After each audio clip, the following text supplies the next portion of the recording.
there. Mark Manhart here with, Bonnie Gill.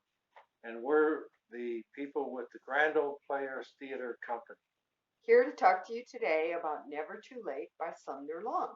Sumner Long. Long. Okay. Well, I didn't remember his name, but I sure remembered this play because it was such a delightful play to do. Because it's kind of like All in the Family.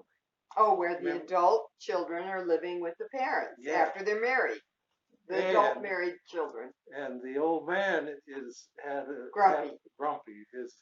His midlife crisis, okay? But the woman, the mother, finds out she's pregnant. Gets pregnant. That really turns the whole place upside down. Yeah. So we did this twice in Omaha, and then we did it once over in Red Oak, Iowa. No, Red Oak. It was Red at that Oak, Wilson Performing Arts Center. Yeah. Well, in the play is a character as a cameo role, the mayor, and so we asked the mayor of Omaha in one of our runs if he would play the mayor of the little town of Never Too Late. And Mayor Mike Fahey was a real good egg. He was very nice. He decided to do it. It was a small part, us. but walk on. He did a walk on every night. Yeah. Well, there are several things that made this work good, and I take credit for one of the first is the staging of the show, because while we were getting ready to put it together, I saw this thing on television of Monty Python, and the name of it is, I can't think of the name, but they're in a motel, and in that series, they have a set of stairs in it that is completely unnecessarily there.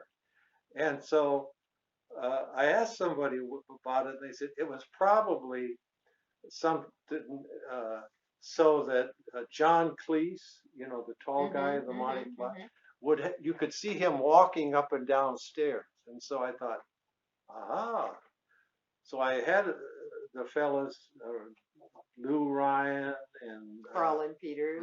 They were our set guys. To make a stage with 5 or 6 sets of stairs that everyone would have to go up and down, just to create that idea that we have a pregnant woman and who's a workhorse. Oh, she did everything. The daughter, the married daughter, just laid around and painted her fingernails, but the mother in this play does everything until she finds out she's pregnant, and then she has to be pampered because of course it's late in her life, and she can't having a baby. She can't be running the vacuum up and down those stairs and everything, so it got to be really a part of the thing. Another person we should talk about in the show he did it both times.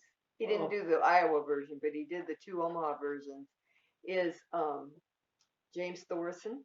Jim Thorson. Right. Yeah, professor at UNO. He was a gerontology professor, and he was very good at milking the laughs. Right. And he had this little bit that he did throughout the show. He was playing solitaire. Against his son-in-law. Well, no, he was playing it himself. Oh, yeah.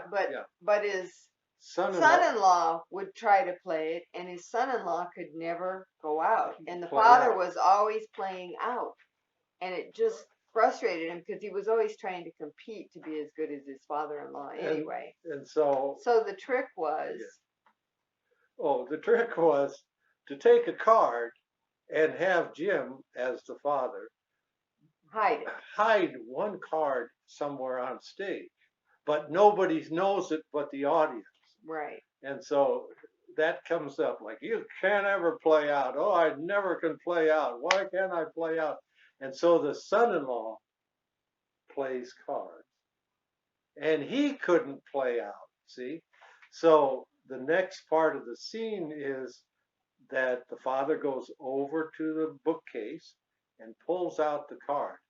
And the trick was to have him walk all the way across the stage with the Jack of Hearts, so that the audience could see what the card was, because the young guy says something like, if I could just get the Jack of Hearts, I could play out, something like that. Right.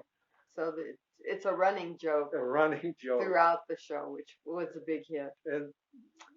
And the two men one night they get drunk. The dad owns a hardware store, and yeah. and things aren't going well, and they get drunk, and they end up at home, and they get this bright idea. They're remodeling. They're doing all this remodeling in the house. So we had an actual toilet, big white toilet that was sitting in the living room most of the show. And the mayor lives right next door, and his house is pristine. So the father and the son-in-law, get drunk and take the toilet over there and put it in the mayor's yard to make it like a planter. And I could just see my thing yelling, "What are you doing out there? You get out of the old toilet!" And he starts. Perfect mayor, I'll tell you. And there's an underlying tension going on throughout, because the father-in-law has this very successful lumberyard hardware store kind of place, and they're building a new road, and he wants to stay good in the mayor's favor so that this road comes by his place of business. And of course, after the big drunken brawl, that's not going to happen. And so they have to get that all patched It's too late for the road to run by there. So they have to get that patched up. But but remember, it's never too late. This is Bonnie Gill and Mark Manhart. Thanks for coming around. We'll see you again.